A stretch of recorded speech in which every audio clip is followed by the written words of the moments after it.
that he said. They did show up. Well, Anahita, tell us that part of the story. Go ahead. Actually, the police did show up, but by the time they got to the scene, they said that there was no one there. They went and knocked on the door, and clearly this lady wasn't opening her door. So they had no probable cause to enter her home. And Dr. Drew, you just mentioned this. This is now the third story we've covered in about a week and a half of mothers killing children.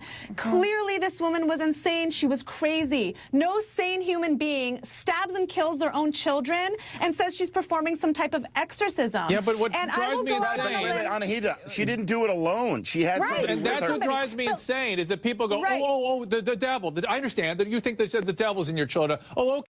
That this was the way to solve their problem. Wait, why are you blaming the church? Dr. Drew, hold on. I'm not blaming the church. I'm saying, why didn't they identify it as a problem? Right. Dr. Drew, has anyone asked where the father of these children is in this entire situation? Where are her family, her friends? I mean, this woman clearly had mental issues. They knew about it. She'd been institutionalized involuntarily at least once, you just mentioned. Has anyone stopped to say, why in the world does this woman have custody of her 4 children? Well, hold on, She's hold going on. around doing exorcisms left and right. This is clearly a case of hindsight is 2020. Everybody here is jumping on the bandwagon of she was... No.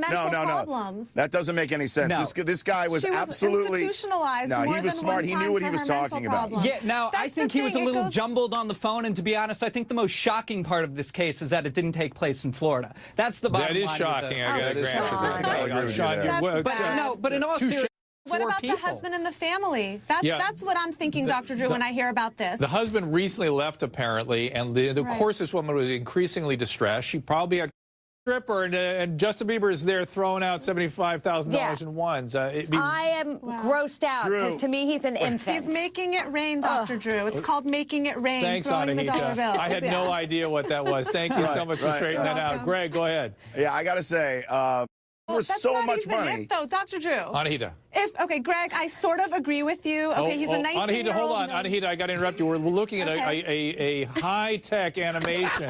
Where's the stripper animation? No, we don't. Listen, the problem with the stripper animation is I still have emblazoned in my head the idea of Greg doing a dance for $75,000. I can't Look at Justin Bieber. By the way, seriously, that guy throws eggs like a robot girl. Look at that. It's ridiculous. What is that update you were trying to give us? Or Anahita, you were trying to tell me what the legal consequences. What I was trying to say was, aside from the fact that that's a horrible animation, is that, yeah, maybe if Justin Bieber wasn't facing felony vandalism charges, if he wasn't facing jail time 1 to 3 years, if they didn't find drugs and drug paraphernalia all over his house, then maybe it's okay that he's going to a strip club making it rain. That's ridiculous. One thing has nothing to do with the other. He doesn't understand the gravity of the problems he's facing, Dr. Drew. You shouldn't be out partying it up when you're seriously facing jail time. This is a felony. What do you mean? He's not seriously facing jail time. Yes, he is. No, he absolutely is. Because he's just in jail. No, from what I understand, that's preposterous. Drew, from what I understand, they're analyzing the footage. Yeah, he was trespassing. We got to get Anahita. You're a defense attorney. I mean, would he have a defense, or could he buy his way out of this thing? Well, I mean, I certainly agree, Dr. Drew, to a certain extent that he's a multimillionaire. He's probably hired the best lawyers in L.A.